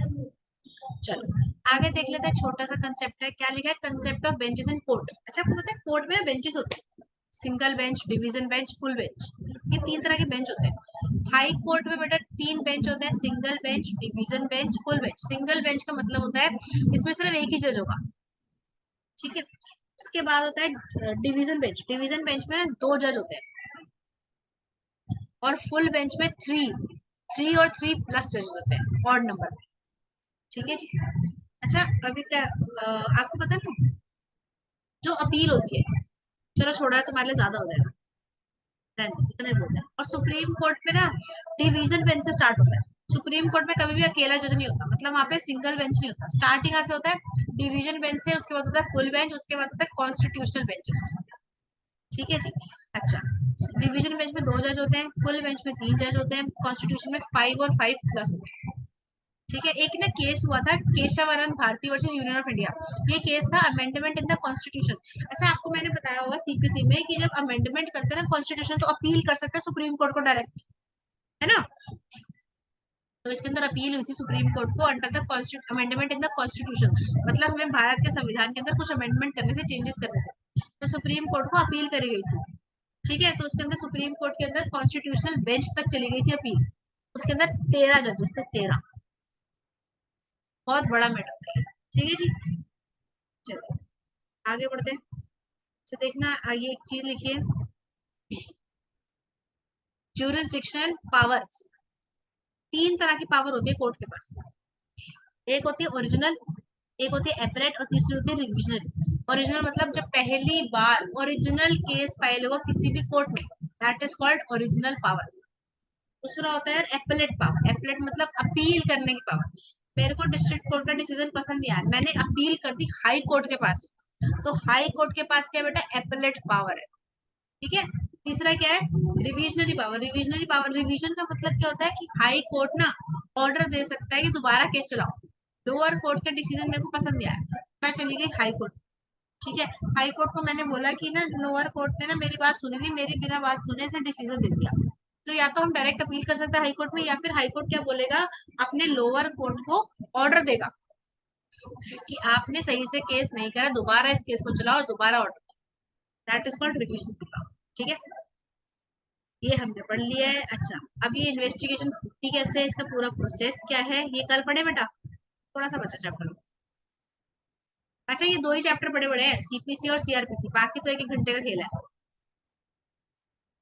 बताइए कल करें बेटा ये ठीक है, बाकी का, ये अभी कल करें? कल कर लेंगे, कल। कल करें, यहाँ तक किसी को डाउट है तो मेरे से पूछ सकते हैं। बोलो, नहीं है कोई डाउट? नहीं है मैम। चलिए यही करते हैं, क्लास ओवर, अभी जाना नहीं है किसी को।